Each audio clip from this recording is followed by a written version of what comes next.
السلام عليكم ورحمة الله تعالى وبركاته ودي الكيبة ميل بدنيا كجوكتان اسكو سو نقد وناكسن او ولي بخيسه waa mar kale muuqaal kale aad u xiiso badan muuqaalkeena maanta wuxuu ku saabsan geer oo aad u qurux badan ayaa rabaa inaan magaalada ayaan soo yara aaday xoogaa yar luga baxsigaas aan rabaa hadduu ilaahay yiraahdo inaan xoogaa damaashaad yar magaalada iskaga aadno magaaladana way calamaysan tahay saa ujeedaa meel walba calanka Malaysia ka taagan sababtoo ah dito ayaa waxay tahay maalinta xorriyadda marka saas darteed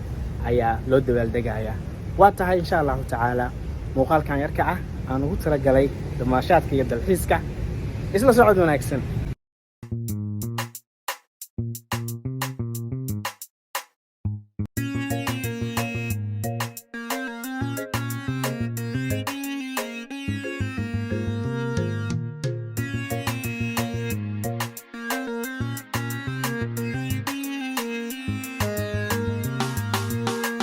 ruuxdaada iftiinka badan ilaahiska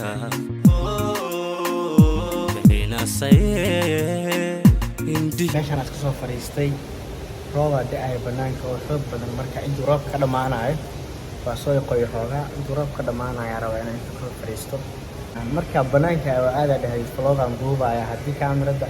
qof kuu qabta aadanaysanin bis waay kal waxaan idinka codsanaynaa 20k waxaa nooga dhiman wax yar oo aad iyo aad u yar 20kaas ka inaan gaarsiisaan arjaanaya insha Allah tacaala aad iyo aad ugu mahadsantihiin insha Allah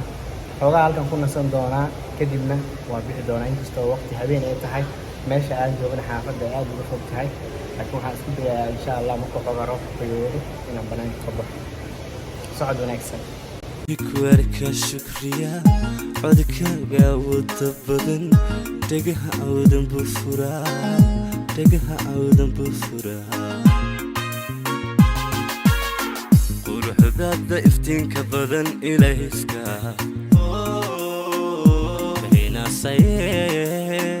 indihi kuwarka shukriya codkaaga wada badan dhagaha awdan bufuraa sidoo ku abuurida adduunku layabe ilaahay khabiirsana sidoo ku abuurida adduunku layabe ilaahay khabiirsana ilaahay khabiirsana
saacada bilaabo rabta waxaa ka harsan kaliya 3 daqiiqo waa la isku diyaariyay si markay ku dhacdo 12ka lagu dabaaldego